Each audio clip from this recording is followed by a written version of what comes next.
Satu radio bersatu di atas Al-Quran dan Sunnah.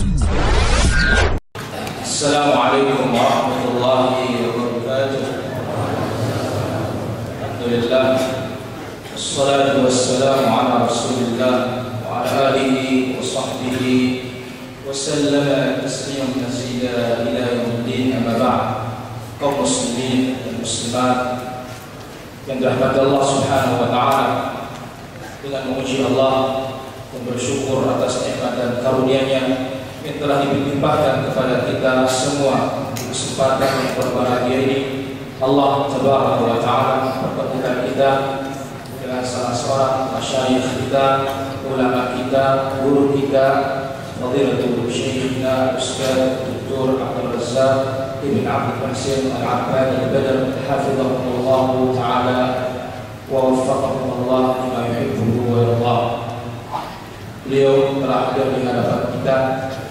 Semoga Allah Azza wa Jalla senantiasa menguatkan beliau, mengokohkan beliau, memberikan afiat dan kesehatan bagi beliau sekeluarga. Allahumma amin. فالوقت لفضيلة شيخنا فليتفضل مشكورا مأجورا. بسم الله الرحمن الرحيم.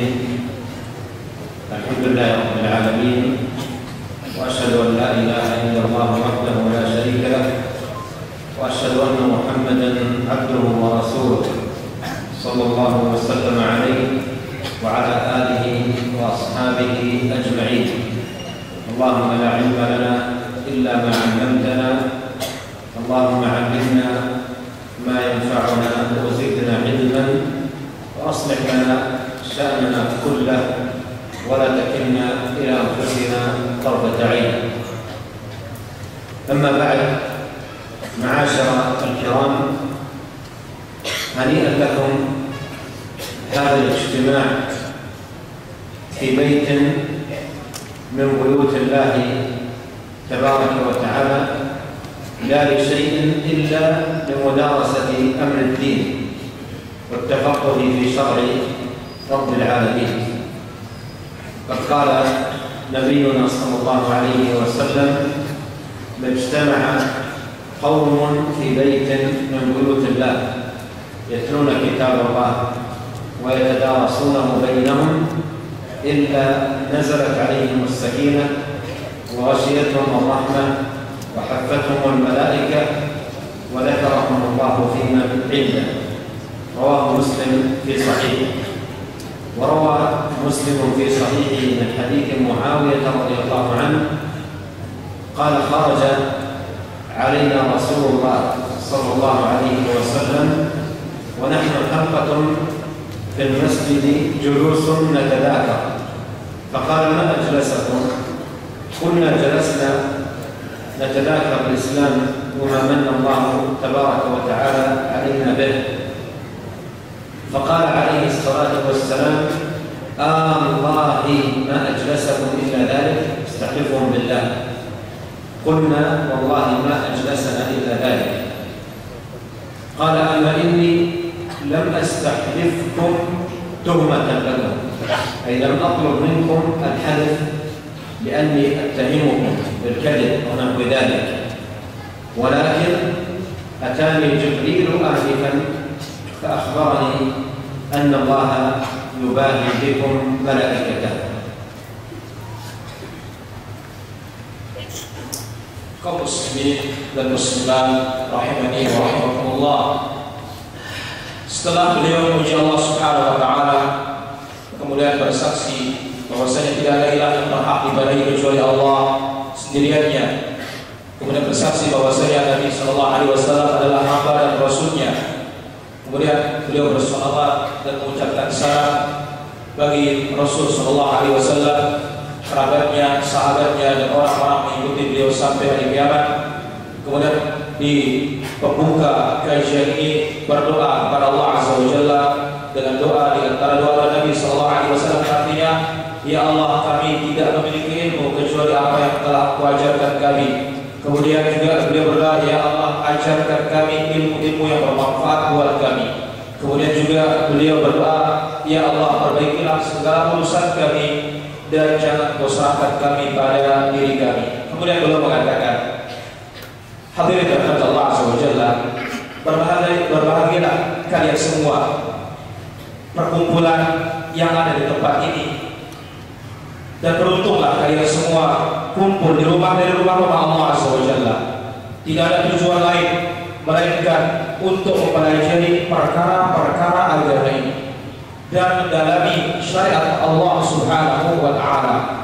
Sungguh Nabi sallallahu alaihi wasallam telah bersabda dalam hadisnya yang artinya tidaklah suatu kaum berkumpul di rumah dari rumah-rumah Allah melainkan akan turun kepada mereka ketenangan dan akan diliputi oleh kasih sayang Allah Subhanahu wa taala dan akan dinaungi oleh malaikat-malaikat dan akan disebut oleh Allah Subhanahu wa taala di kalangan para malaikatnya.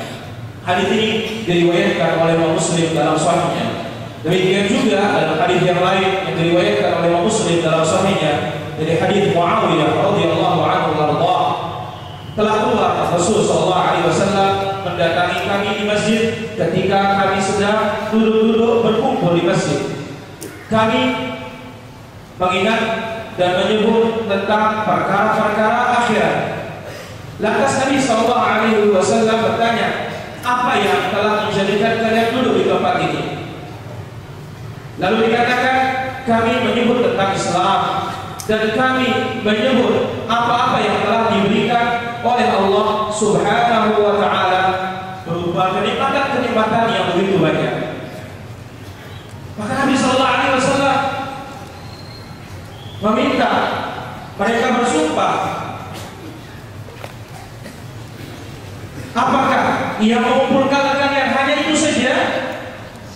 Nabi sallallahu alaihi wasallam bertanya kepada para sahabat dengan bersumpah, maka sahabat pun bersumpah, demi Allah tidak ada yang menjadikan kami duduk di tempat ini kecuali itu saja.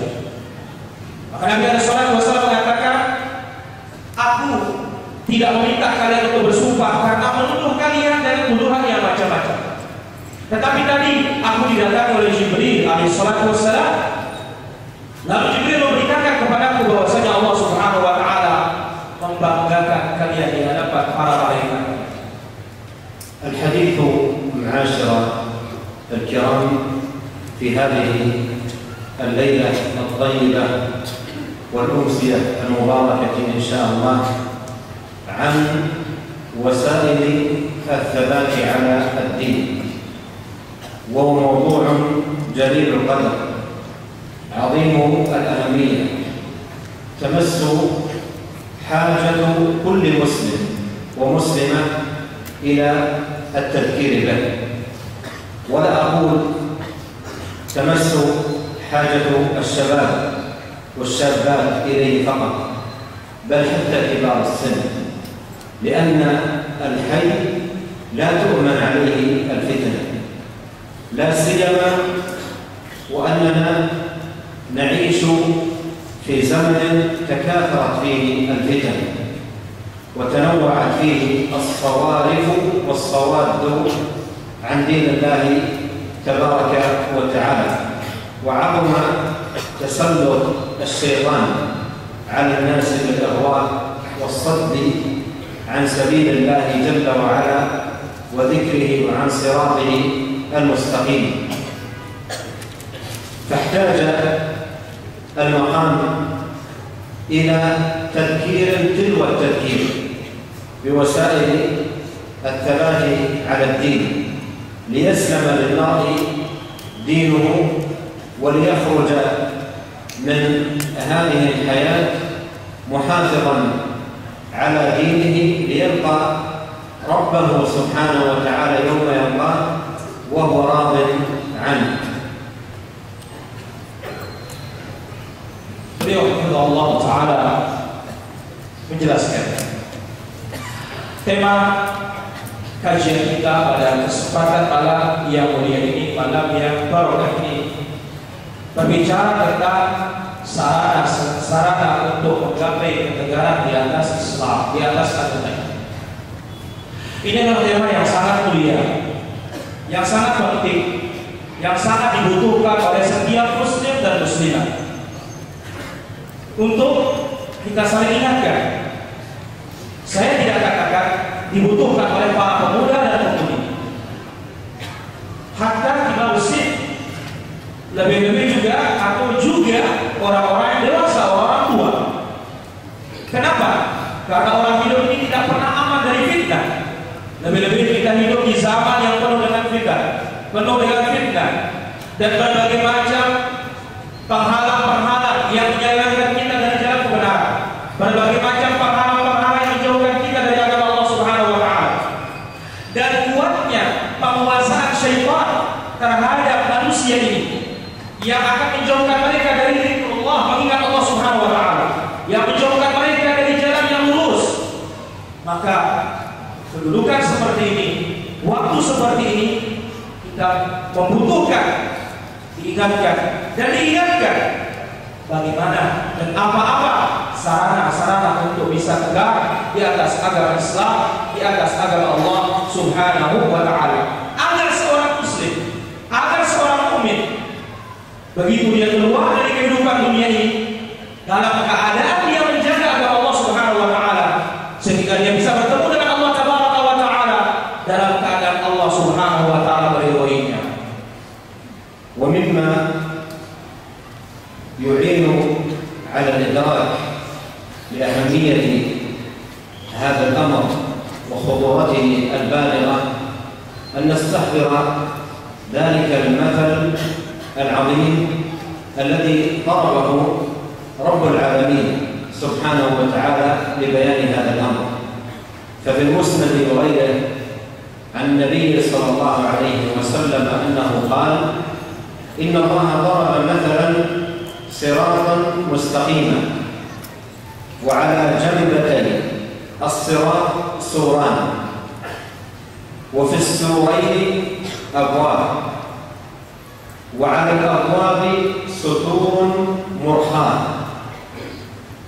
وداع يدعو من أول الصراط: يا عباد الله ادخلوا الصراط ولا تعوجوا. وداع يدعو من جوف الصراط: يا عبد الله لا تفتح الباب فإنك إن فتحته تلجه. ثم بين ذلك قال: أما الصراط فهو الإسلام، وأما السوران فهما حدود الله، وأما الأبواب التي عليها ستور مرخاة فهي محارم الله، وأما الداعي الذي يدعو من أول الصراط: يا عباد الله ادخلوا الصراط ولا تعوجوا، فهو كتاب الله. وأما الداعي الذي يدعو من جوف الصراط: يا عبد الله لا تفتح الباب فإنك إن فتحته تلجه، فهذا واعظ الله في قلب كل مسلم. فهنا تنبه أيها السائر على صراط الله المستقيم أنك في هذا السير تأتي على جنبتيك من يمينك ويسارك أبواب كثيرة جدا تخرج الإنسان عن هذا الصراط وتقصيه عن هذه الجادة.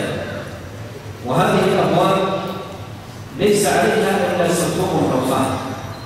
ومن المعلوم أن الباب الذي ليس عليه إلا ستارة لا يكلف جهدا عند إرادة الدخول، بخلاف الباب الذي عليه مفتاح وكيلون وأشياء من هذا القبيل، فإنه يحتاج إلى معالجة من أجل أن يفتح ومن أجل أن يدخل. لكن الباب الذي ليس عليه إلا الستارة من السهل أن يدخل الإنسان منه بسرعة. فهذه الأبواب الكثيرة على جنبتي الصراط كلها تؤدي إلى الحرام وتخرج العبد عن صراط الله المستقيم. ولا يزال هذا السائر على صراط الله المستقيم يبقى على جنبتيه هذه الأبواب، فينبغي عليه أن يكون في أشد الحذر وأعظم الحيطة حتى لا يخرج من صراط الله المستقيم من باب من هذه الأبواب أو من أكثر من باب من هذه الأبواب. وأول ما يبدأ الدخول بنظرة، ثم من بعد النظرة خطوة، ثم من بعد الخطوة إقدام، ثم من بعد الإقدام تورط والعياذ بالله في الإثم والحرام. Hadirin dirahmati Allah Subhanahu wa taala, kaum muslimin dan muslimat yang berbahagia. Di antara hal-hal yang bagi kita untuk mengetahui pentingnya dan bahayanya akan perkara ini adalah suatu perumpamaan yang sangat agung yang Allah Subhanahu wa taala jelaskan sebagaimana dalam Musnad Imam Ahmad dan yang lainnya dari Nabi sallallahu alaihi wasallam. Nabi alaihi salatu wasallam bersabda, sesungguhnya Allah Subhanahu wa taala memberikan permisalan tentang sirat al-mustaqim, jalan yang lurus. Dan di atas as-sirat, di kiri kanan sirat ada pagar. Dan di kedua pagar kiri kanan tersebut ada pintu-pintu. Di setiap pintu itu ada tirai yang menutupinya. Kemudian ada yang mengajak di depan sirat dengan mengatakan, wahai hamba Allah, masuklah kalian ke dalam sirat ini. Jangan kalian serong, jangan kalian ke kiri dan ke kanan. Kemudian di tengah-tengah sirat itu ada dai, ada yang menyeru mengatakan, wahai hamba Allah, ya Abdullah, jangan kau buka tirai tersebut, karena apabila kau membukanya, kau akan masuk ke dalam. Dijelaskan perumpamaan ini as-sirat, jalan itu adalah Islam. Kemudian pagar yang di kiri kanan sirat itu, jalan tersebut adalah batasan-batasan Allah Subhanahu wa taala. Kemudian pintu-pintu yang ditutupi dengan kelambu yang ditutupi oleh tirai-tirai tersebut, ini adalah larangan Allah Subhanahu wa taala. Dari yang berada di depan sirat tersebut yang mengatakan, masuklah kalian di dalam sirat ini, masuk kalian di jalan ini, jangan kalian membengkok, jangan kalian serong kiri dan kanan. Ini adalah kitab Allah Azza wa Jalla. Ini adalah Al-Quran. Kemudian yang menyeru di tengah as-sirat, di dalam as-sirat, yang mengatakan, jangan kau buka dia, karena apabila kau buka, maka kau akan memasukinya. Ini adalah peringatan Allah Subhanahu wa taala yang ada pada setiap hati setiap muslim. Perhatikanlah, wahai orang-orang yang berjalan di atas sirat mustaqim. Akan datang kepada kita kiri dan kanan kita, atau akan ada di kiri kanan kita banyak pintu. Yang mana dari pintu-pintu yang akan mengeluarkan kita dari sirat Allah Azza wa Jalla dalam Allah Subhanahu wa taala. Yang mana di pintu-pintu ini hanya tertutupi oleh tirai dan kelambu saja. Ini menggambarkan kepada kita apa? Kita akan membukanya tanpa membutuhkan susah payah dan tenaga. Berbeda dengan pintu yang ada daunnya, yang memiliki gembok, yang memiliki kunci, maka ini akan membutuhkan usaha yang besar untuk bisa masuk ke dalamnya. Kelambu, kalau sebatas tirai, sangat mudah untuk dibuka dan sangat mudah untuk kita memasukinya. Pintu-pintu ini akan membawa kepada apa-apa yang diharapkan oleh Allah Subhanahu wa taala dan akan mengeluarkan seorang dari siratal mustaqim, jalan Allah Subhanahu wa taala yang lurus. Maka kita perlu waspada dan hati-hati, ekstra hati-hati.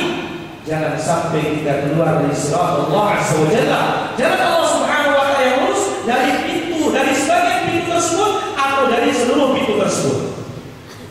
Dan langkah-langkah yang akan dilakukan oleh syaitan dan iblis adalah pertama, berangkat dari pandangan, penglihatan. Kalau sudah melihat, akan melangkah. Kalau sudah melangkah, akan maju.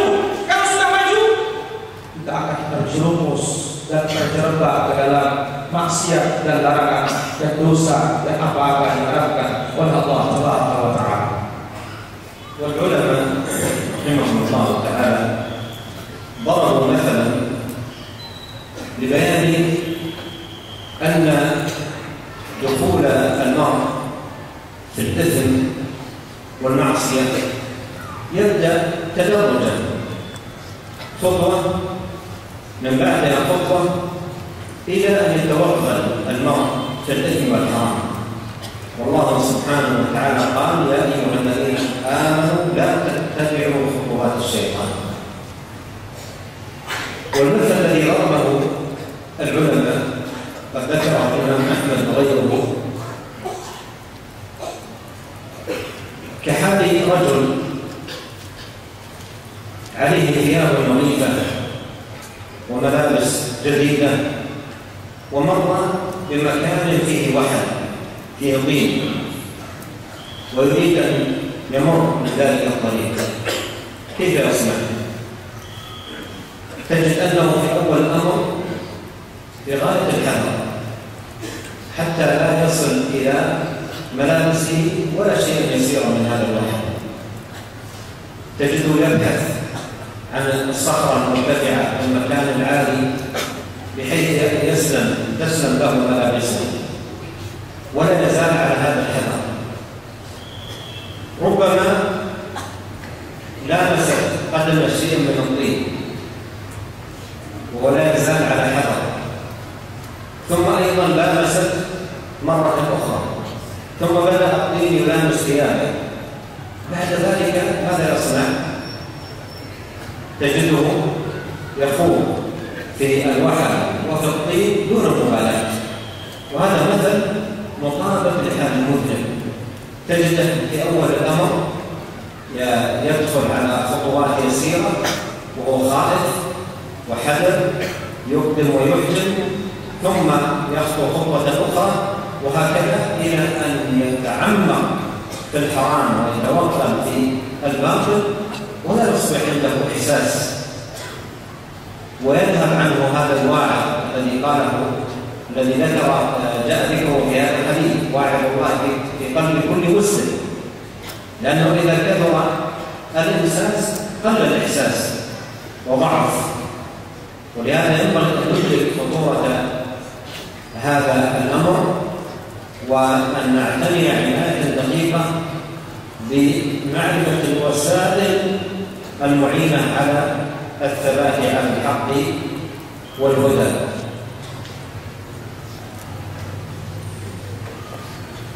Hadirin kaum muslimin dan muslimat kepada Allah Subhanahu wa taala. Para ulama kita rahimahullah taala memberikan suatu perumpamaan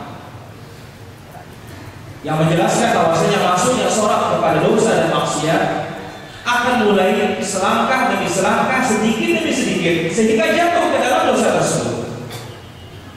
Maka Allah Subhanahu wa taala menjelaskan dalam Al-Qur'an yang artinya: wahai orang-orang yang beriman, jagalah kalian mengikuti khutuwat syaitan, langkah-langkah syaitan. Perumpamaan tersebut disebutkan oleh makna dan lainnya, yaitu di mana seseorang yang memiliki pakaian yang bersih, baju yang baru, lalu dia akan berjalan di jalan yang penuh dengan lumpur. Apa yang akan dia lakukan ketika berjalan di jalan seperti itu? Pertama, dia akan mencari bebatuan dan tempat-tempat yang tinggi, sehingga tidak akan mengenai pakaiannya, dan lumpur-lumpur tersebut tidak akan mencipati bajunya yang bagus dan baru tersebut. Sedikit pun dia akan berusaha jangan sampai kena. Sehingga kali pertama dia waspada, dia bisa selamat. Kali kedua dia waspada, bisa selamat. Kali ketiga terkena sedikit. Kali keempat terkena lebih banyak. Kali berikutnya dia sudah tidak peduli, dia akan masuk langsung ke dalam lumpur tersebut. Maka apabila sudah masuk dalam kubangan lumpur tersebut, dia tidak akan peduli dia kotor atau dia apa, sudah kandung sekali-kali basah. Ini tepat dan sesuai dengan perumpamaan seorang yang jatuh dalam dosa. Pertama kali dia waspada dari dosa tersebut, dia hindari, bisa selamat. Yang kedua bisa selamat. Tapi berikutnya mulai diciptakan sedikit, jatuh dalam paham, jatuh dalam kelakuannya, sehingga lama-kelamaan sekali-kali dia akan jatuh ke dalam dosa dan maksiat tersebut. Dan di saat itu dia sudah tidak memiliki perasaan diri bersalah, dan tidak ada pula di dalam jiwanya peringatan untuk takut kepada Allah Subhanahu wa Ta'ala.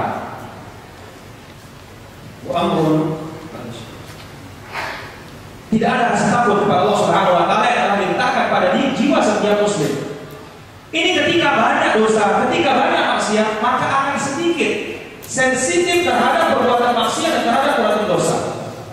Tentu hal ini mewajibkan kita untuk memberikan perhatian perkara ini, untuk memberikan perhatian terhadap sarana-sarana yang akan meneguhkan kita di atas kebenaran, dan sarana-sarana yang akan meneguhkan kita dan menegakkan kita di atas petunjuk Allah Subhanahu wa Ta'ala.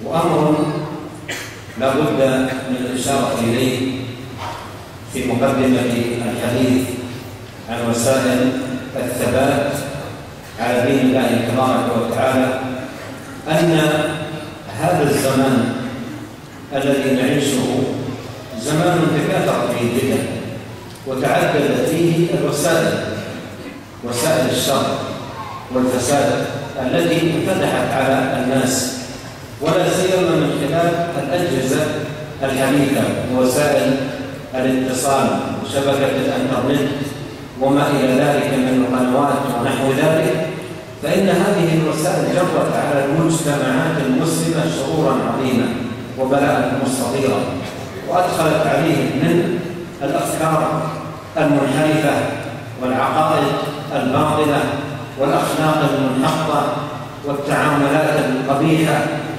إلى غير ذلك من الأمور والشرور العظيمة التي ملئت بها كثير من المجتمعات المسلمة بسبب تلك الوسائل. وما من شك أن كثرة هذه الوسائل التي تجر إلى الشر وتدعو إلى الفساد تستوجب مزيد حيطة وحذر من أجل صيانة الإيمان وحفظ العقيدة وسلامة الأخلاق. Beliau Allah Ta'ala melanjutkan, ada satu hal yang perlu untuk kita ingatkan di mukaddimah, di pendahuluan dan di awal kajian kita yang berbicara tentang sarana-sarana tegak di atas agama Allah SWT, bahwasanya zaman ini kita hidup di zaman yang fitnah berbagai macam bentuknya dan sangat banyak dan bertubi-tubi, dan berbagai macam sarana keburukan dan kerusakan dan kejahatan yang terbuka lebar bagi manusia ini. Seperti apa? Adanya sarana telekomunikasi yang begitu canggih, internet, channel-channel televisi dan semisalnya yang penuh dengan kerusakan, yang membawa dan memasukkan pemikiran-pemikiran yang menyimpang dalam akidah yang batil, akhlak-akhlak yang rusak, muamalah-muamalah yang buruk, dan yang lainnya dari keburukan dan kejahatan-kejahatan yang telah menimpa kaum muslimin dikarenakan sarana-sarana tersebut. Tentu tidak diragukan banyaknya sarana-sarana yang membawa kepada kejahatan, yang membawa kepada kerusakan. Ini mewajibkan kita untuk lebih ekstra hati-hati dan waspada guna kita menjaga iman kita, menjaga akidah kita, dan menjaga akhlak kita dan perangai kita.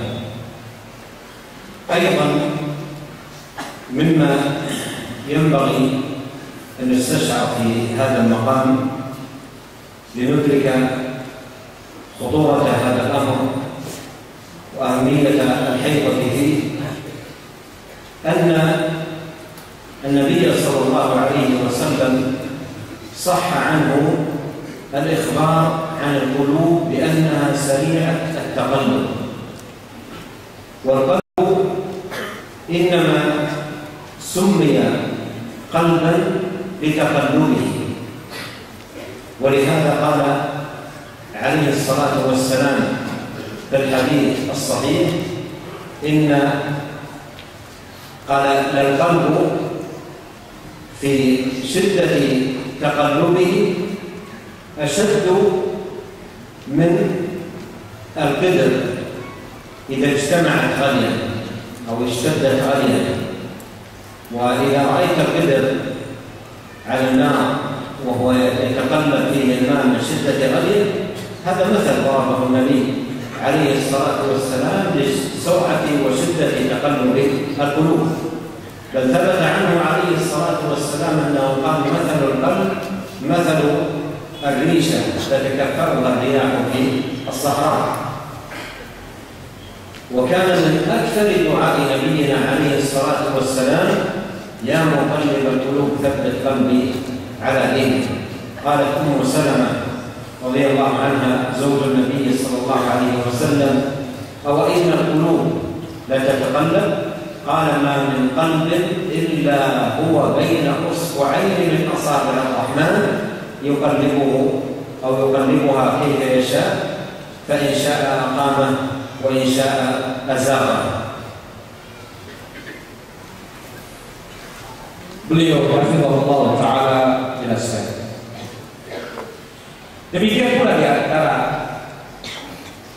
hal yang penting untuk kita rasakan dan kita hayati dalam hal seperti ini, agar kita mengetahui bagaimana hal ini dan pentingnya, bahwasanya Nabi Sallallahu Alaihi Wasallam telah sahih dari beliau berita tentang hati yang sangat cepat terbolak-balik. Tidaklah hati dinamakan qalbun, melainkan karena cepatnya terbolak-balik. Oleh karena Rasulullah Sallallahu Alaihi Wasallam bersabda dalam hadis yang sahih, Nabi Sallallahu Alaihi Wasallam sebutkan artinya, sesungguhnya hati lebih cepat terbolak-baliknya dari air yang mendidih di dalam panci. Apabila kita melihat panci dan di dalamnya ada air yang sedang mendidih, begitu cepat air itu mendidih, maka ini suatu perumpamaan bagi kita bahwasanya hati kita akan lebih cepat terbolak-balik daripada air yang mendidih di dalam panci tersebut. Kemudian juga dalam hadis yang lain, Nabi Sallallahu Alaihi Wasallam telah menjelaskan ibarat hati, perumpamaan hati ibarat bulu yang berada di padang pasir yang sangat mudah diterbangkan dan cepat terbolak-balik diterbangkan oleh angin. Kemudian juga Nabi Sallallahu Alaihi Wasallam sangat sering dan sangat memperbanyak doa. Dalam doa beliau, ya muqallibal qulub tsabbit qalbi ala dinika, wahai yang maha membolak-balikkan hati, tetapkanlah hatiku di atas agama. Ummu Salamah radhiyallahu anha wa salah satu istri Rasulullah sallallahu alaihi wasallam, ibunya kaum ini, mengatakan dan bertanya kepada Nabi sallallahu alaihi wasallam, "Ya Rasulullah, apakah hati kita ini bisa terbolak-balik?" Maka Nabi sallallahu alaihi wasallam jelaskan, tidak ada satu hati pun melainkan dia berada di antara dua jari dari jari-jari tangan Allah Subhanahu wa taala. Allah Subhanahu wa taala membolak-balikkan sesuatu. Jika Allah Subhanahu wa taala menghendaki membolak-balikkan kepada kebaikan, maka dia mendapat kebaikan. Tetapi kalau Allah Subhanahu wa taala menghendaki membaliknya kepada keburukan, maka dia akan menyimpang dan celaka. وقد ثبت في صحيح مسلم أن النبي صلى الله عليه وسلم قال: تعرض الفتن على القلوب كعرض القصير عودا عودا، فأي قلب أشربها نكتت فيه نكتة سوداء، وأي قلب أنكرها نكتت فيه نكتة بيضاء، حتى ترجع إلى قلبين: قلب أبيض مثل الصفات لا تضره فتنة ما دامت السماوات والأرض، وقلب أسود مربادا كالكوز مجفيا، أي كالكأس المائل الذي لا يستقر فيه الماء، كالكوز مجفيا فلا يعرف معروفا ولا ينكر منكرا إلا ما أصيب قلبه من الهوى. Kemudian Allah Taala melanjutkan. Demikian juga adalah sahih dalam hadis dari riwayat Muslim Muslim bahwasanya Nabi Sallallahu Alaihi Wasallam bersabda, fitnah ini akan dihadapkan ke hati kita seperti tikar yang ditenun sedikit demi sedikit. Maka hati manapun yang akan menyerap fitnah tersebut, maka akan diletakkan satu titik hitam padanya. Dan hati manapun yang mengingkarinya akan diletakkan titik putih padanya, sehingga hati itu terbelah menjadi dua. Ada hati yang bersih dan ada hati yang hitam kotor. Lalu Nabi Sallallahu Alaihi Wasallam sebutkan, hadapun hati yang putih ini, yang selamat ini, dia putih bersih, tidak akan dimudaratkan selama-lamanya atau tidak akan terkena mudarat selama-lamanya selama langit dan bumi masih ada. Kemudian hati yang kedua, hati yang menghitam. Hati yang hitam ini seperti bejana atau gelas yang terbalik, yang mana tidak bisa kita akan meletakkan apa-apa di dalamnya, yang mana tidak akan mengetahui yang mau dan tidak akan mengingkari kemungkaran, melainkan sebatas apa yang dia serap dari hawa nafsu itu saja. أيها الكرام، أعظم الوسائل للثبات على الحق والهدى كثرة الدعاء والالتجاء إلى الله سبحانه وتعالى، لأن قلوب العباد بيده، وهم طوع تدبيره وتسخيره، يهدي من يشاء ويضل من يشاء. الأمر أمره والخلق خلقه سبحانه وتعالى. ومن صدق مع الله في التجائه ودعائه ثبته الله وحفظ له دينه، فإن الله سبحانه وتعالى هو الذي يثبت القلوب ويهدي العباد، كما قال الله سبحانه وتعالى: يثبت الله الذين آمنوا بالقول الثابت في الحياة الدنيا وفي الآخرة ويضل الله الظالمين ويفعل الله ما يشاء. وقد تكاثرت الدعوات عن نبينا الكريم عليه الصلاة والسلام في هذا الباب، ومن ذلك الدعوة المتقدمة التي كانت من أكثر دعاء النبي عليه الصلاة والسلام: يا مقلب القلوب ثبت قلبي على دينك.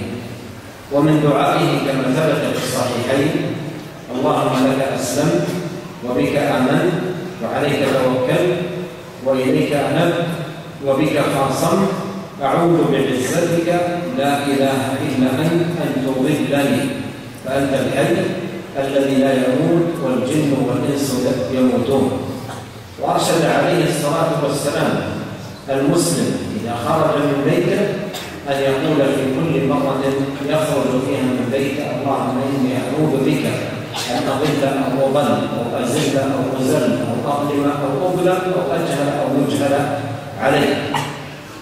ومن الدعوات الواردة في القرآن: ربنا لا تزغ قلوبنا بعد إذ هديتنا وهب لنا من لدنك رحمة إنك أنت الوهاب. والدعوات في هذا المعنى المأثورة كثيرة. Kemudian dengan Allah Taala jelaskan, hadirin rahmat Allah Subhanahu sarana terbesar untuk tegak di atas kebenaran dan di atas petunjuk Allah Subhanahu wa taala yang pertama adalah memperbanyak doa dan berlindung dan kembali kepada Allah Subhanahu wa taala. Karena seluruh hati kita berada di tangan Allah Subhanahu wa taala. Kita semua di bawah pengaturan Allah, di bawah kehendak Allah Subhanahu wa taala. Allah beri hidayah siapa yang Dia kehendaki, dan Allah Subhanahu wa taala sesatkan pula siapa yang Dia kehendaki.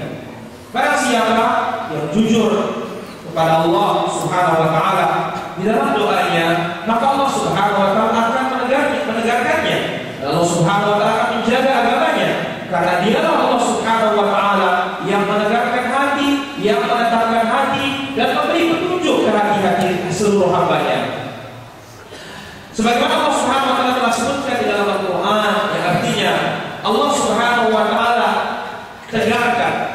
disesatkan orang-orang yang beriman dengan ucapan la ilaha illallah, dengan ucapan yang tetap dalam kehidupan dunia dan akhirat. Dan Allah Subhanahu wa taala sesatkan orang-orang yang dikehendaki untuk disesatkan.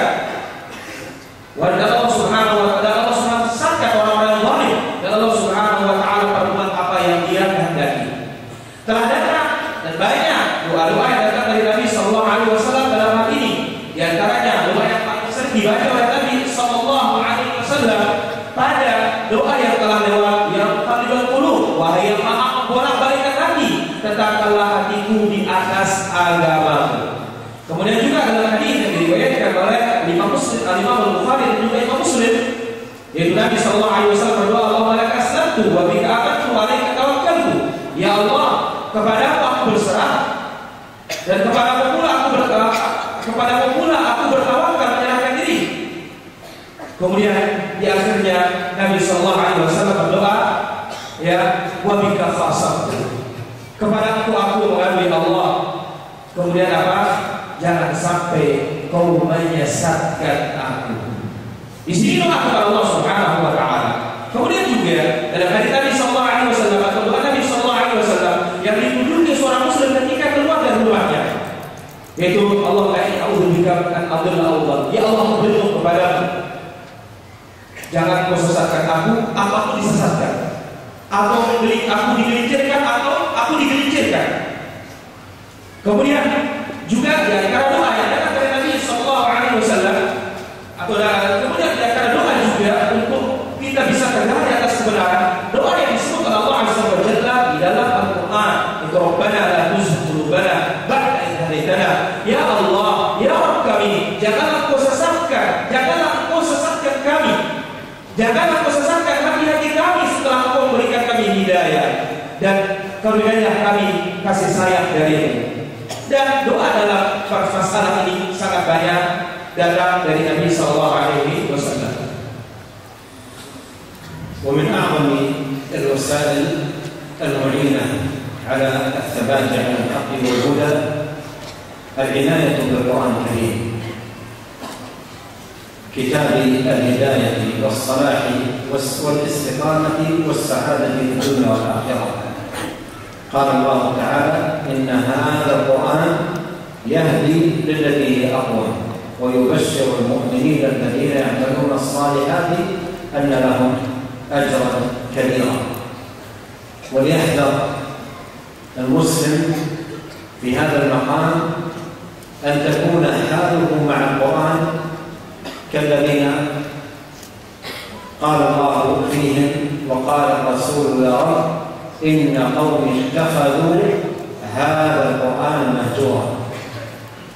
بل على العبد المسلم أن يعتني بهذا الكتاب وأن يتلمس الهداية بقراءة القرآن وتدبر القرآن والاهتداء بهدايات القرآن.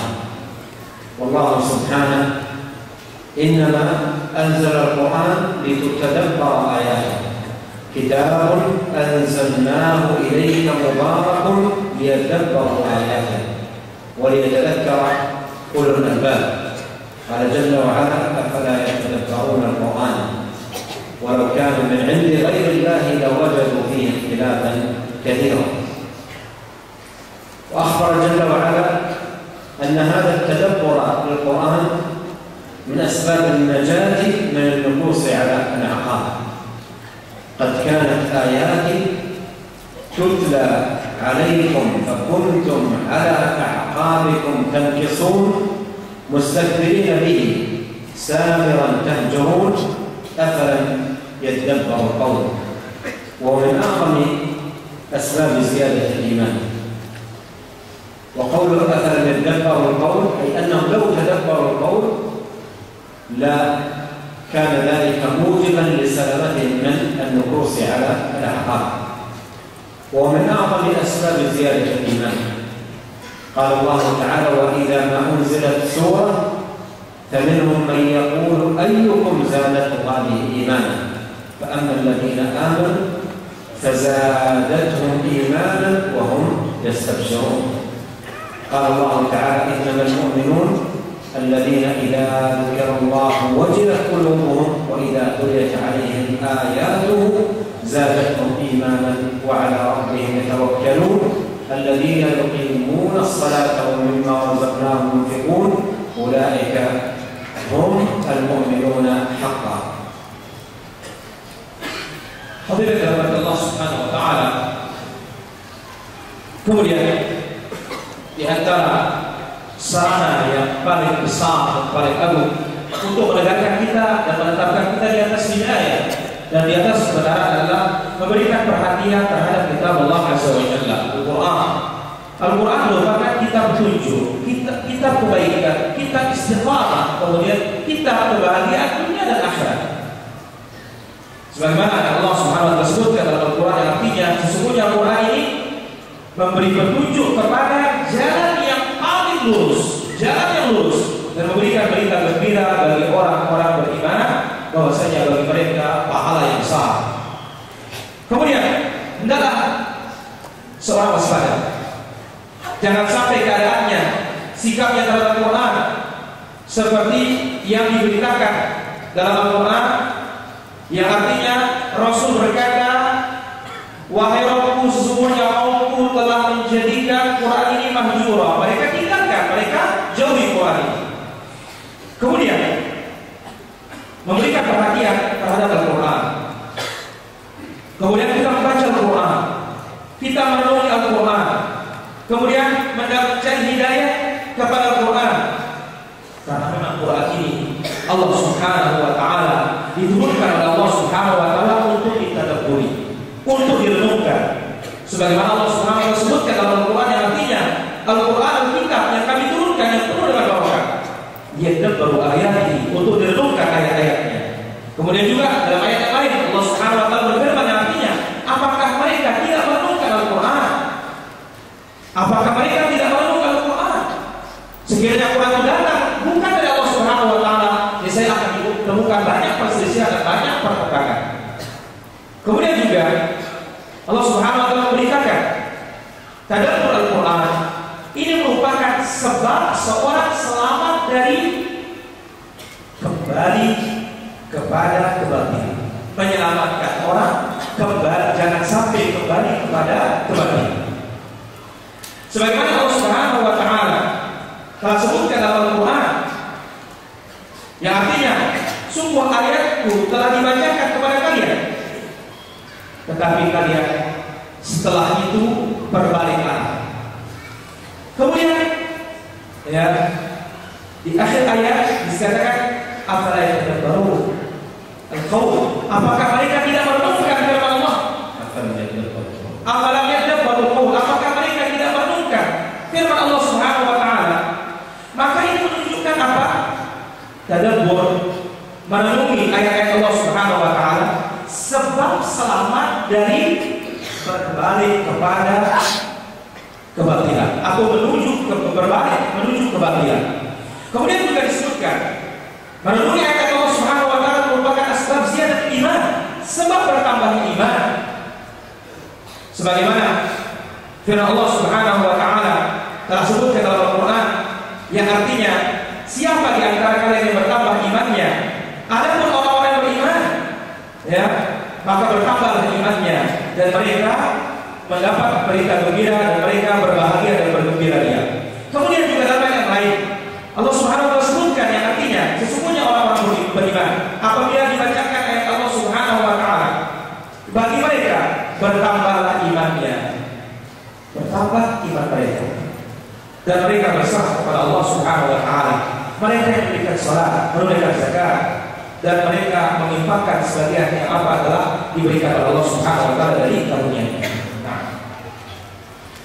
ومن الأدلة على أن القرآن من أعظم أسباب الثبات على الحق والهدى قول الله سبحانه وتعالى وقال الذين كفروا لولا نزل عليه القرآن جملة واحدة كذلك لنثبت به فؤادك ورتلناه ترتيلا. فالآية فيها أن القرآن من أعظم موجبات تثبيت القلوب لمن وفقه الله سبحانه وتعالى لحسن التدبر لهذا القرآن والتأمل لمعانيه والاهتداء بهداياته العظيمة. Kemudian Allah Ta'ala mengatakan di antara dalil yang menunjukkan bahwasanya Quran merupakan sebab yang terbesar yang menjadikan orang tegak di atas hidayah dan di atas kebenaran, firman Allah Subhanahu wa Ta'ala dalam Quran yang artinya, dan berkata orang-orang kafir, sekiranya Quran itu diturunkan kepada Muhammad sekaligus diturunkan, lantas Allah Subhanahu wa Ta'ala sebutkan demikianlah ya, kami menetapkan hatimu dengannya. Demikianlah kami menetapkan hatimu dengannya. Itu kan kitab Allah Azza wa Jalla. Maka Quran merupakan sebab yang teragung yang akan menegakkan hati kita. Tapi bagi siapa? Bagi orang-orang diberikan taufik oleh Allah Azza wa Jalla untuk mentadabburi Al-Quran, merenungkannya dengan baik, memahaminya dengan baik, dan menjadikannya sebagai petunjuk dan hidayah. ومن الأمور العظيمة المعينة على الثبات قراءة سير النبيين وقصص المرسلين، فقد كان في قصصهم عبرة لأولي الألباب ما كان حديثا يفترى ولكن تفصيلا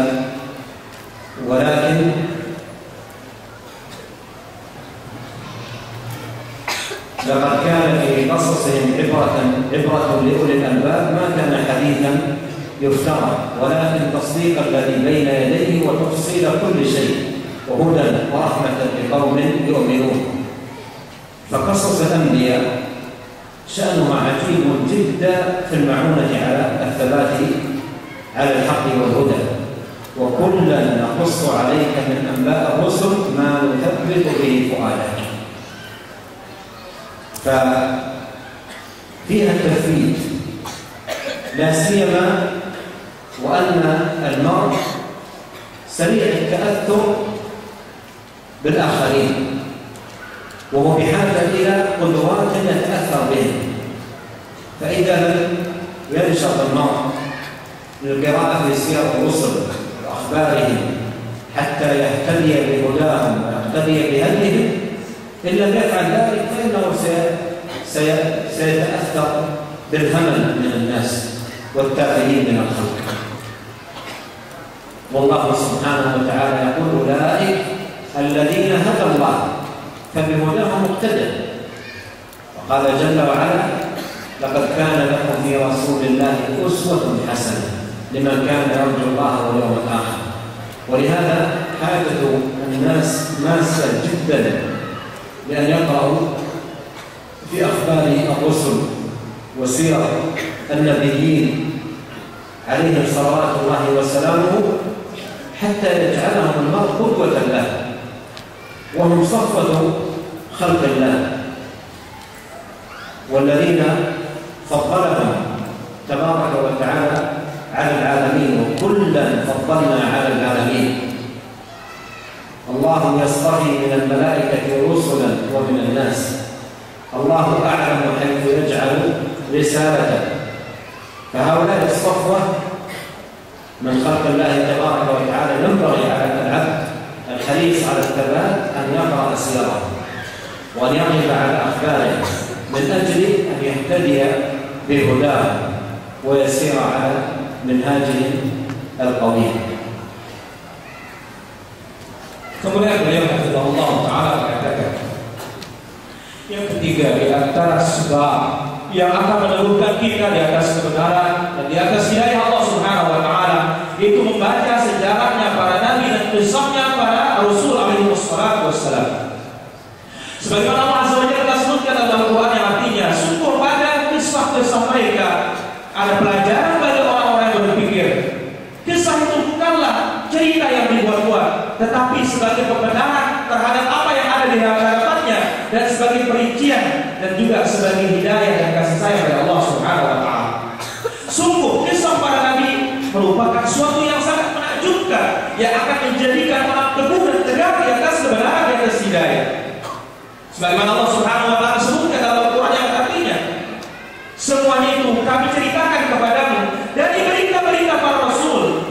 linutsabbita bihi fu'adaka, untuk kami teguhkan hatimu. Maka di dalam cerita-cerita tersebut, sebagai contoh bagi kita dan sebagai obat bagi kita untuk menumbuhkan jiwa kita, lebih-lebih orang-orang atau lebih-lebih manusia ini sangat cepat terpengaruh dengan orang lain. Maka dia butuh panutan yang dia jadikan sebagai tolak ukur, dan agar bisa terpengaruh dengan panutan tersebut. Seorang apabila membaca sejarah para nabi, membaca sejarah para rasul, maka tentu dia akan terpengaruh dengan akhlak mereka, terpengaruh dengan mereka, perangai mereka. Tapi ketika dia tidak menyibukkan diri dengan membaca sejarah para rasul, sejarah orang-orang baik, tentu dia akan terpengaruh dengan orang-orang rendahan, akan terpengaruh dengan orang-orang yang sekelilingnya yang tidak karuan. Oleh karena itu, Allah Subhanahu wa Ta'ala telah sebutkan dalam Al-Quran, artinya mereka para rasul itu yang telah diberi hidayah oleh Allah Subhanahu wa Ta'ala, diberi petunjuk oleh Allah Subhanahu wa Ta'ala, maka ikutilah petunjuk mereka. Dengan petunjuk mereka kalian jadikan sebagai panutan. Kemudian juga Allah Subhanahu wa Ta'ala sebutkan dalam Al-Quran, artinya sungguh pada diri Nabi Sallallahu Alaihi Wasallam suri teladan yang baik bagi kalian, bagi orang-orang yang mengharapkan Allah Subhanahu wa Ta'ala dan hari akhir. Kebutuhan manusia untuk mendengar dan mengkaji berita-berita para nabi dan berita-berita para rasul sangat dibutuhkan. Agar apa? Sehingga mereka dijadikan qudwa, mereka dijadikan panutan, mereka dijadikan suri teladan. Kenapa? Karena para nabi dan rasul mereka adalah pilihan Allah Subhanahu wa Ta'ala. Mereka pilihan Allah Subhanahu wa Ta'ala. Mereka dipilih di atas seluruh makhluk ini. Sebagaimana Allah Subhanahu wa Ta'ala sebutkan dalam Al-Quran yang artinya semua mereka kami berikan di atas seluruh alam ini. Kemudian juga Allah Subhanahu wa Ta'ala sebutkan yang artinya Allah memilih dari para malaikat utusan, demikian juga dari manusia yang Allah Subhanahu wa Ta'ala pilih utusan. Mereka para anbiya, mereka para rasul, pilihan Allah Subhanahu wa Ta'ala. Maka kita perlu untuk membaca sejarah mereka, berita mereka, kisah-kisah mereka, agar kita bisa berada di atas jalan yang mereka telah jalani.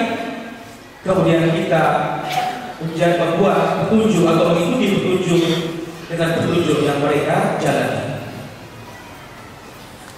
ومن الوسائل العظيمة المعينة على الثبات محاسبة النفس وتذكيرها بالبعث والوقوف بين يدي الله تبارك وتعالى.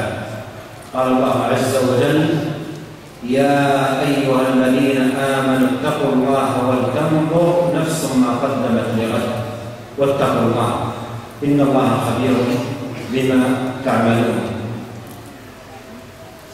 وهذا التذكر والمحاسبة للنفس أكبر عون للثبات على الحق والهدى. وإذا كان العبد يستغفر في مقام الطاعة وكذلك في مقام المعصية وقوفه بين يدي الله، كان ذلك أكبر معونة له لتحسين العبادة والطاعة والبعد عن الإثم والمعصية. ولهذا من يؤتى كتابه باليمين يوم القيامة إذا أقبل على أهله مسرورا وكتابه بيمينه ماذا يقول؟ فأما من أوتي كتابه بيمينه فيقول: هاؤم اقرءوا كتابي إني ظننت أني ملاق حسابي.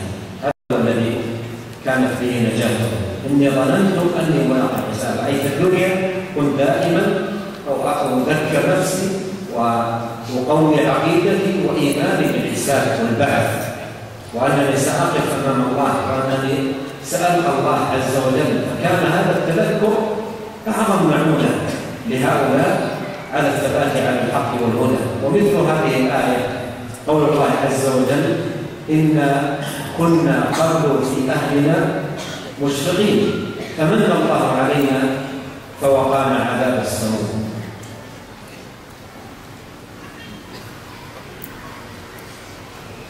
Beliau Allah Ta'ala melanjutkan sarana berikutnya. Di antara sarana yang akan menemukan kita di atas hidayah dan di atas kebenaran adalah muhasabatul nafs, introspeksi diri, dan mengingatkannya tentang kebangkitan dan mengingatkan jiwa kita bahwasanya kita akan berdiri di hadapan Allah Subhanahu wa Ta'ala.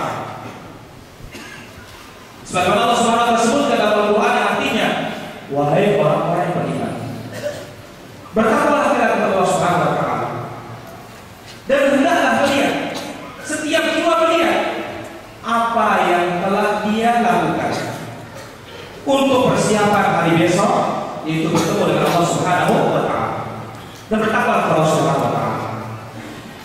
Merenungi hal ini merupakan sebab terbesar yang membantu kita untuk teguh dan tegak di atas kebenaran dan atas hidayah Allah Subhanahu wa Ta'ala. Maka apabila seorang hamba mengingat hal ini ketika dia beribadah, kemudian mengingat hal ini ketika dia maksiat, mengingat dirinya akan berdiri di hadapan Allah Subhanahu wa Ta'ala, ini merupakan sebab terbesar yang akan mendorongnya selalu taat kepada Allah Subhanahu wa Ta'ala, dan yang akan mendorongnya selalu jauh dari maksiat kepada Allah Subhanahu wa Ta'ala. Sebagaimana kita melihat bagaimana orang-orang diberikan catatan amalnya kelak pada hari kiamat dari bagian kanan atau dari tangan kanan. Fa'amma utiya kitabahu biyaminih. Allah Subhanahu wa Ta'ala sebutkan yang artinya ada orang-orang yang diberikan catatannya dari tangan kanan. Dia mengatakan, inilah dia catatanku. Baca ya, ini catatanku. Lalu dia mengatakan apa? Sesungguhnya aku telah yakin bahwasanya pasti aku akan menemui hisabku ini. Di sini yang menjadi syahid, yang menjadi bukti dalam ayat ini, yaitu apa artinya? Dahulu waktu di dunia selalu aku kuatkan akidahku, selalu aku kuatkan imanku. Karena apa? Aku yakin bahwasanya aku akan bertemu dengan Allah Subhanahu wa Ta'ala seperti kesempatan sekarang ini. Maka ini merupakan sebab yang sangat agung, yang sangat besar, akan menemukan kita di atas petunjuk Allah Subhanahu wa Ta'ala. Kemudian juga yang semisal itu firman Allah Subhanahu wa Ta'ala yang artinya, sesungguhnya kami dahulu bersama keluarga kami atau di tengah keluarga kami di dunia, ya, selalu khawatir dan yakin akan bertemu dengan Allah Subhanahu wa Ta'ala. Akhirnya apa? Maka Allah Subhanahu wa Ta'ala memberikan kami, dan Allah Subhanahu wa Ta'ala menjauhkan kami dari azab Allah Subhanahu, dari azabnya. Di ayat ini semisal dengan apa yang disebut dalam ayat yang tadi. ومن الرسائل العظيمة المعينة على الثبات أن نتخذ الشيطان عدوا. إن الشيطان لكم عدو فاتخذوه عدوا إنما يدعو حزبه ليكونوا من أصحاب السعير. وهذا العدو خطورته عظيمة كما قال بعض السلف: عدو يراك ولا تراك شديد المؤنة، وهو يأتي إلى الإنسان من كل طريق ومن جميع جهاته، ثم لآتينهم من بين أيديهم ومن خلفهم وعن أيمانهم وعن شمائلهم ولا تجد أكثرهم شاكرين. فهذا العدو ينبغي أن نحرص على اتخاذه عدوا كما أمرنا الله: فاتخذوه عدوا، وألا نكون طوع هذا الشيطان يسيرنا أينما أراد، لأن من الناس أصبح طوع الشيطان مثل اللعبة التي يحركها بعض الأطفال بآلة بأيديهم، وما يسمى بالريموت، يحركها بيده، فأصبح بعض الشيطان أبدا يحرك الشيطان، بعض الناس أصبح يحرك الشيطان مثل ما يحرك الطفل اللعبة في تلك الآلة، يذهب حيث أراد الشيطان أن يذهب والعياذ بالله. فيجب على العبد أن يتخذ هذا الشيطان عدوا، وأن يحذر من خطوات الشيطان، وأن يكثر من التعوذ بالله من الشيطان، وقل ربي أعوذ بك من همزات الشياطين، وأعوذ بك ربي أن يحضرون. Wa imma yanzaghannaka min asy-syaitani nazghun fasta'idz billah innahu huwas samii'ul 'aliim. Qul a'udzu birabbin nas, malikin nas, ilahin nas, min syarril waswasil khannas alladzi yuwaswisu fi sudurin nas min al-jinnati wan nas. Wa man kana dhakiran lillah musta'inan bihi min asy-syaitani الرجيم فإن الشيطان لا طريق عليه ومن يعش عن ذكر الرحمن نقيض له شيطانا فهو له قريب. أما الذاكر لله عز وجل المستعين بالله الملتجئ إلى الله ليس للشيطان عليه قريب. واستفزز من استطعت منهم بصوتك وأجلب عليه بخيرك وراجلك وشاركهم في الأموال والأولاد وعدهم وما يعدهم الشيطان إلا غرورا إن عبادي ليس لك عليهم سلطان وكفى بربك وكيلا. Ayuhal hadirin rahmatullah subhanahu wa ta'ala. Kemudian di antara sarana yang akan menumbuhkan kita di atas kebenaran dan di atas petunjuk Allah subhanahu wa ta'ala adalah kita menjadikan syaitan sebagai musuh-musuh kita. Sebagaimana Allah subhanahu wa ta'ala telah sebutkan dalam Al-Quran yang artinya sesungguhnya syaitan itu terhadap kita adalah musuh, maka jadikanlah dia musuh. Dan syaitan itu akan mengajak pengikut-pengikutnya untuk menjadi penduduk neraka. Bahaya syaitan sangat besar. Dia adalah sebagaimana dikatakan oleh para ulama kita, musuh yang melihat kita dan tidak bisa melihatnya dan sangat keras permusuhannya. Dan dia mendatangi kita di seluruh arah dan dari seluruh penjuru dan seluruh jalan. Sebagaimana Allah Subhanahu wa taala sebutkan dalam Al-Qur'an itu pada dia. Kemudian akan goda mereka, akan mendatangi mereka dari depan mereka, dari belakang mereka, dari kanan mereka, dari kiri mereka. Kemudian tidak akan menemukan kebanyakan mereka bersyukur kepada Allah. Makanya jika syaitan itu sebagai musuh kita, sebagaimana Allah Subhanahu wa taala perintahkan kita menjadikannya sebagai musuh. Takhiduhu aduwwa, jadikan dia sebagai musuh. Yang mana? Syaitan tidak akan mampu untuk menguasai kita ketika kita terus berjalan di atas petunjuk Allah Subhanahu wa taala. Tetapi sebagian manusia, dia mendekati syaitan sangat luar biasa. Sampai seolah-olah syaitan itu telah menjadikannya seperti anak-anak yang memainkan bonekanya dengan remote-nya. Kemana kehendak sang anak memutar remote tersebut, maka mainan itu ke sana. Seperti ini sebagian orang, kemana syaitan mau memutarnya, mau membawanya, dia akan ikut secepat itu. Oleh karena itu, dalam kita waspada dari langkah-langkah dan tipuan-tipuan syaitan, dan kita memperbanyak isti'adzah, meminta perlindungan kepada Allah Subhanahu wa taala. Sebagaimana disebutkan dalam Al-Qur'an yang artinya aku berlindung kepadamu dari bisikan-bisikan syaitan dan aku berlindung kepadamu ya Allah ketika syaitan itu hadir dan datang untuk mengganggu. Kemudian juga dalam firman Allah Subhanahu wa taala yang lainnya yang artinya dan apabila aku diganggu oleh syaitan maka fasta'idz billah, mintalah perlindungan kepada Allah Subhanahu wa taala dari syaitan ar-rajim, syaitan yang terkutuk. Kemudian juga firman Allah Subhanahu wa taala yang artinya katakanlah aku berlindung dengan Tuhan manusia, rajanya manusia, Tuhannya manusia, dari kejahatan, gangguan, bisikan-bisikan syaitan ya, yang mengganggu di dalam hati manusia ini. Kemudian juga barang siapa yang berzikir kepada Allah Subhanahu wa taala, maka Allah Subhanahu wa taala akan jauhkan dia dari syaitan. Adapun orang yang tidak berzikir kepada Allah Subhanahu wa taala, maka betul dia akan mudah diganggu dan ditipu oleh syaitan. Sebagaimana Allah Subhanahu wa taala sebutkan dalam Al-Qur'an yang artinya, barang siapa yang jauh dari zikir kepada Allah, mengingat Ar-Rahman, mengingat Allah Subhanahu wa taala, kami akan siapkan baginya syaitan. Dan itu akan menjadi kawannya. Orang yang berzikir sangat jauh dan akan terhindar dari gangguan iblis, gangguan syaitan. Sebagaimana Allah Subhanahu wa taala sudah sebutkan dalam Al-Qur'an, dan sesatkanlah semampumu dari makhluk-makhluk Allah dengan suara dan dengan kakimu. Kemudian di akhir ayat Allah Subhanahu wa taala sebutkan, sesungguhnya hambaku engkau tidak memiliki kuasa terhadapnya. Sesungguhnya Allah Subhanahu wa tidak pernah akan dikuasai oleh syaitan rajim, syaitan yang terkutuk.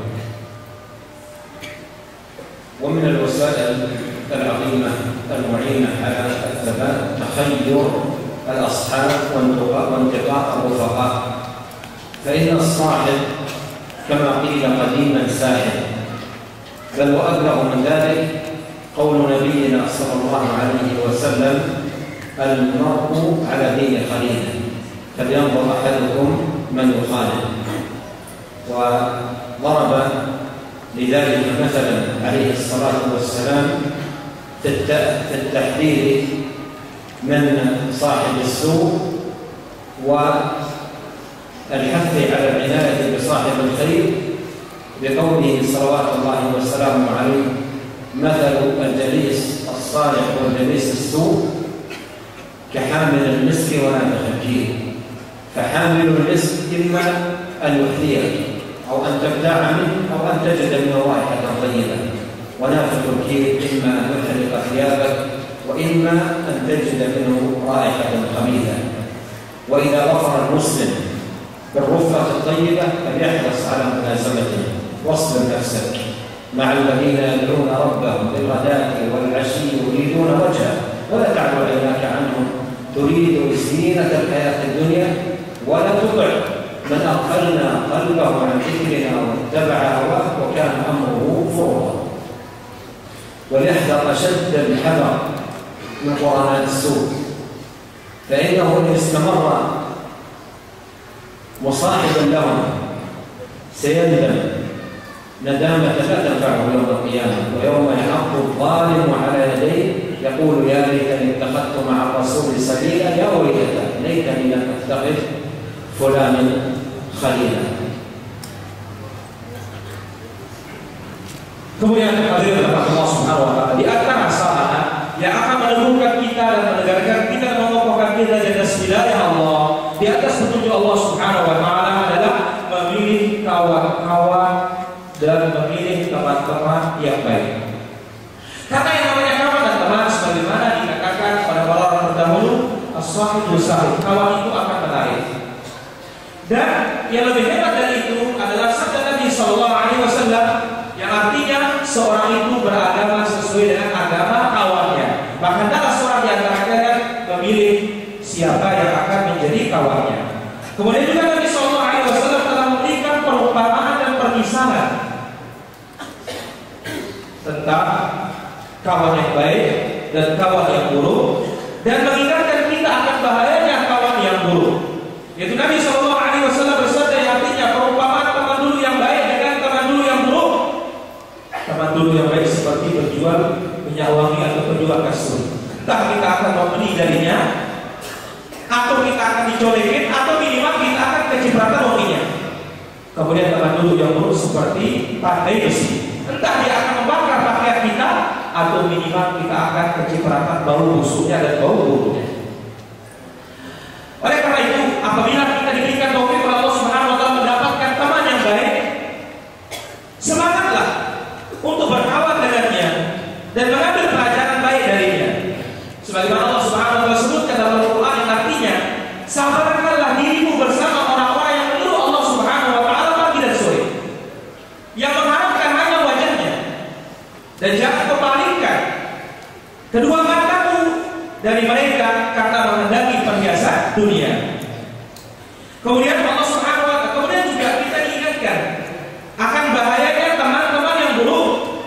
Jikalau terus-menerus berkawan dengan mereka, maka hari kiamat kita akan menuai penyesalan yang tidak ada ujungnya.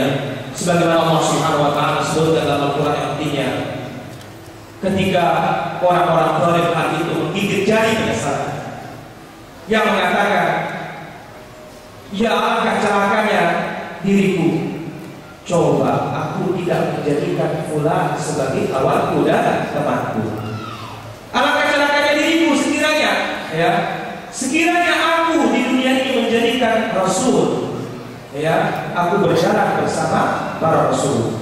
Nah, wa min al-wasail al-'azimah al-mu'inah 'ala al-thabat 'ala al-haqq wal-huda mujahadat an-nafs العناية بالوظائف الدينية والواجبات الشرعية وفرائض الإسلام، فإن الله سبحانه وتعالى يقول: والذين جاهدوا فينا لنهدينهم سبلنا وإن الله لمع المحسنين. وبخاصة الصلاة، فإن الصلاة معونة ومزدجر، معونة على غيرها من الطاعات ومزدجر عن المعاصي والآثام. أما كونها معونة فإن الله سبحانه وتعالى يقول: استعينوا بالصبر والصلاة. وأما كونها مزدجر فإن الله سبحانه وتعالى يقول: إن الصلاة تنهى عن الفحشاء والمنكر. وليست كل صلاة كذلك، وإنما الصلاة الخاشعة المطمئنة التي يقبل بها المرء على الله سبحانه وتعالى خاضعا خاشعا مناجيا، فإن لها الأثر العظيم البالغ في ثباته على دين الله سبحانه وتعالى وسلامته من الفتن. Kemudian beliau Allah Ta'ala menambahkan, di antara sarana yang akan meneguhkan kita di atas kebenaran dan di atas hidayah Allah Subhanahu wa Ta'ala, mujahadah terus. Kita berusaha menundukkan diri kita untuk melaksanakan kewajiban-kewajiban dalam agama ini dan melaksanakan apa-apa yang telah diwajibkan oleh Allah Subhanahu wa Ta'ala di dalam Islam. Sebagaimana Allah Subhanahu wa Ta'ala sebutkan dalam Al-Quran, yang artinya orang-orang yang berjuang di jalan kami akan tunjuki jalan-jalan kami. Kemudian hal yang paling besar yang akan membantu kita adalah as-salat.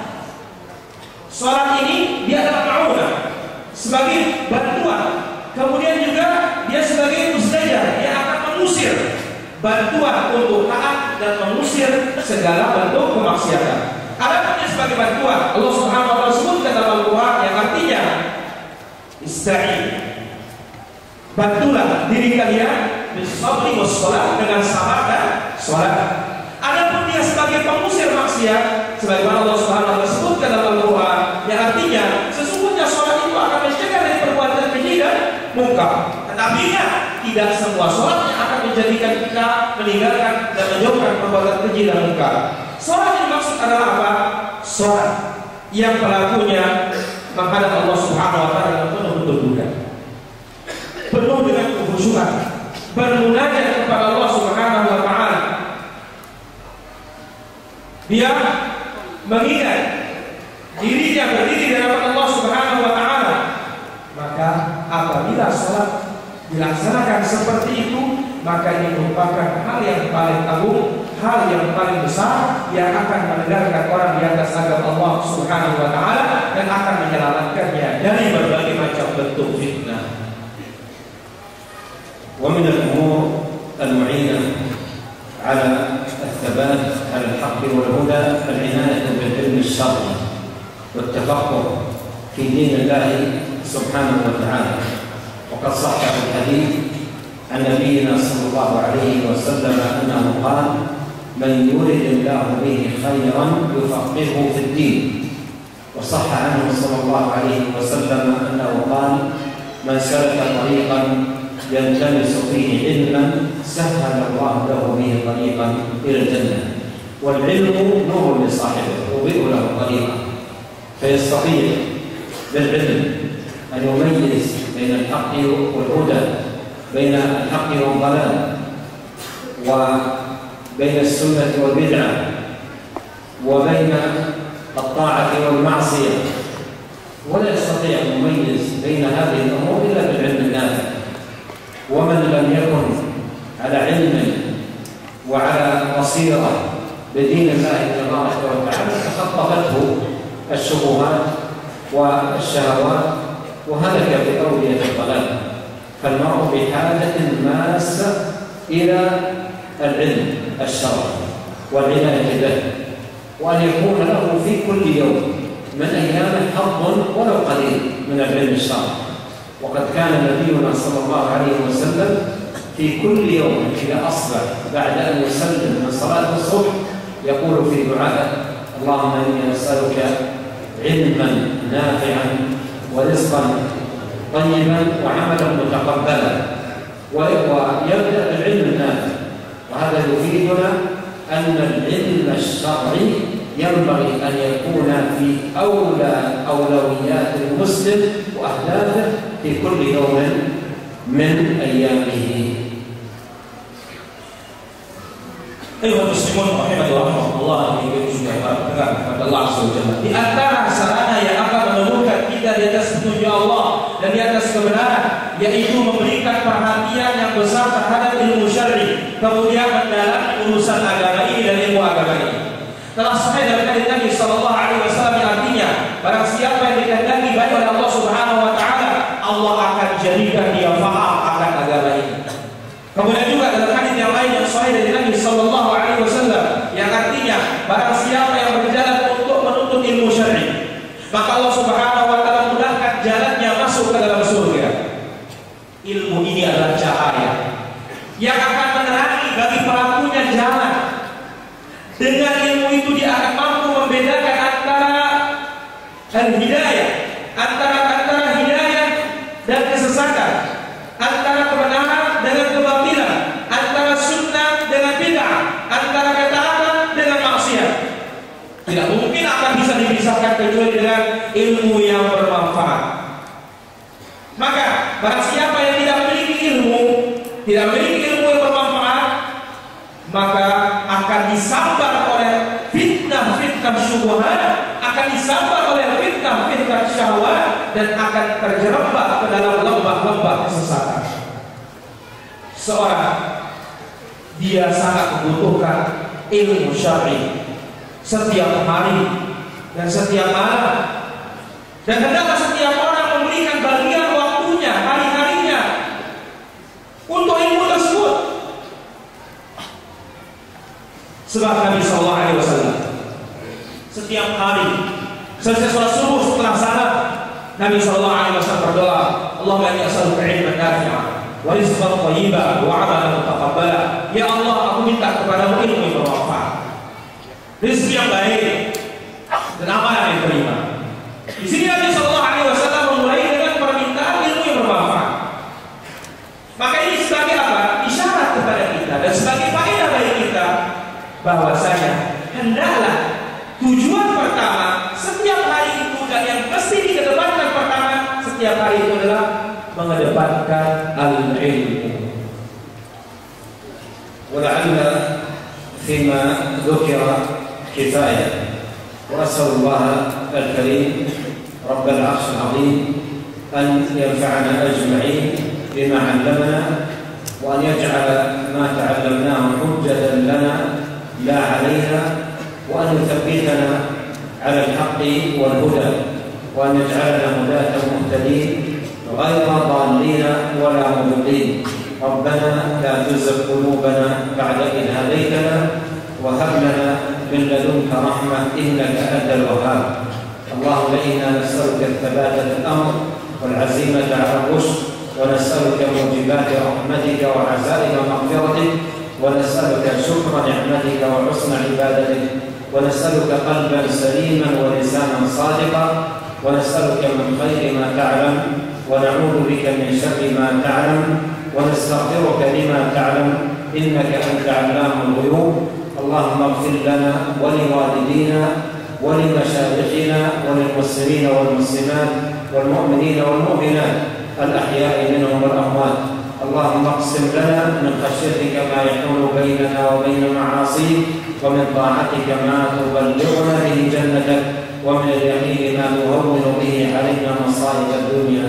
اللهم متعنا بأسماعنا وأبصارنا وقوتنا ما أحييتنا، واجعله الوارث منا، واجعل ثأرنا على من ظلمنا، وانصرنا على من عادانا، ولا تجعل مصيبتنا في ديننا، ولا تجعل الدنيا أكبر همنا ولا مبلغ علمنا، ولا تسلط علينا من لا يرحمنا. سبحانك اللهم وبحمدك، أشهد أن لا إله إلا أنت، أستغفرك وأتوب إليك. اللهم صل وسلم على عبدك ورسولك نبينا محمد وآله وصحبه. Ayo hadirin rahmat Allah Subhanahu wa taala, beliau hafizahullah taala mengakhiri kajian ini dan jumpa pada kesempatan malam ini.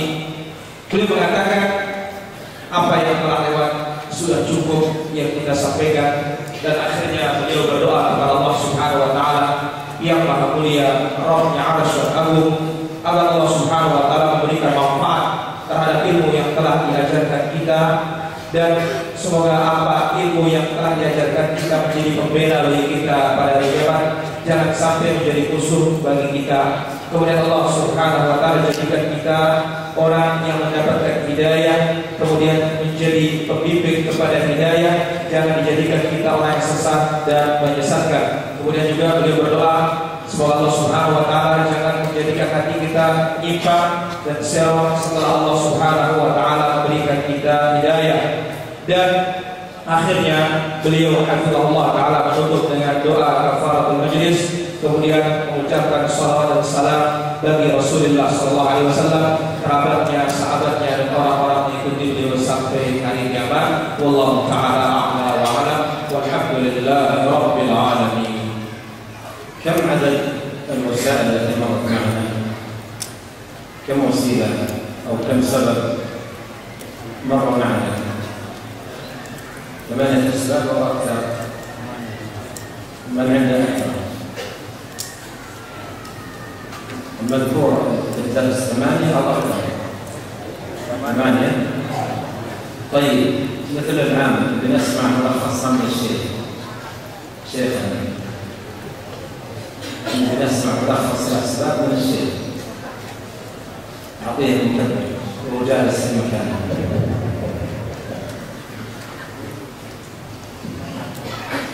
لحظة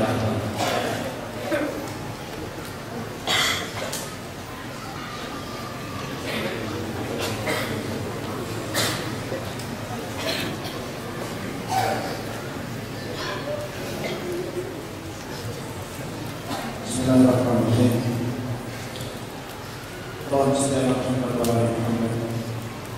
Al-mawdu' syabatan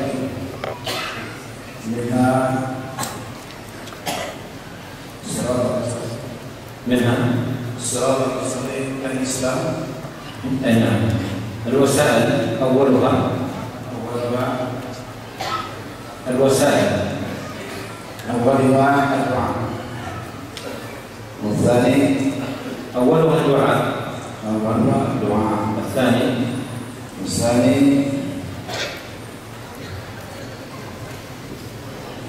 نعم. الثاني أن نعرف أننا في هذا الزمان زمان فتنة. والثالث كثرة الدعاء. والرابع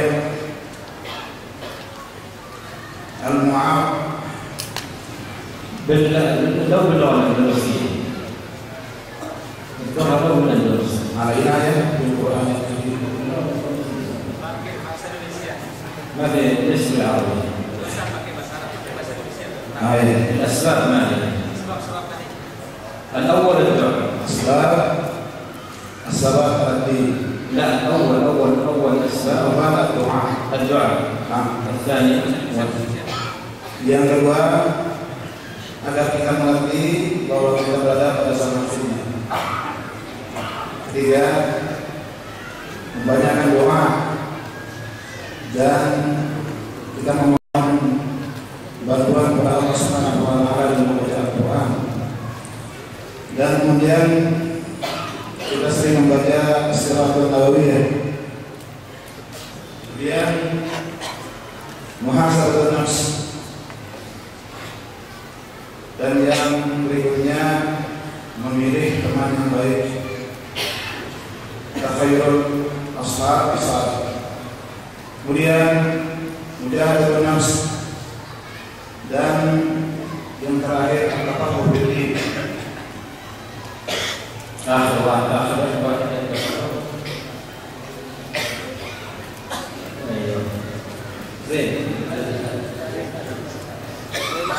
هو ذكر أبو زيد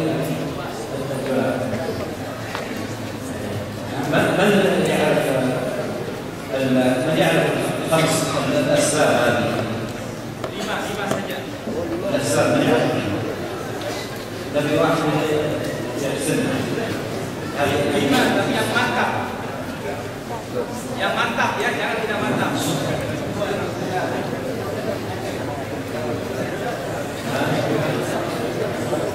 وين؟ طبعا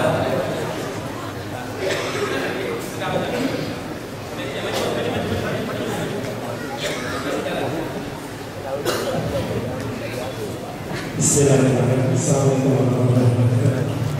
Alhamdulillah, wassalatu wassalamu ala Rasulillah. Yang awal itu Jelas pertama bahasa Indonesia sudah sesuai dengan catatan. yang pertama adalah membaca doa. Yang kedua memberikan perhatian membaca Al-Quran. Yang ketiga membaca kisah para nabi dan rasul. Yang keempat introspeksi diri bersama muhasabah. Yang kelima mohon perlindungan, saling mohon perlindungan kepada Allah dari godaan syaitan. Yang keenam memiliki akhlak yang baik. Yang ketujuh mohon dari nas melaksanakan apa-apa yang diperintahkan Allah ya. Yang kedelapan memberikan perhatian terhadap ilmu syar'i. bagus.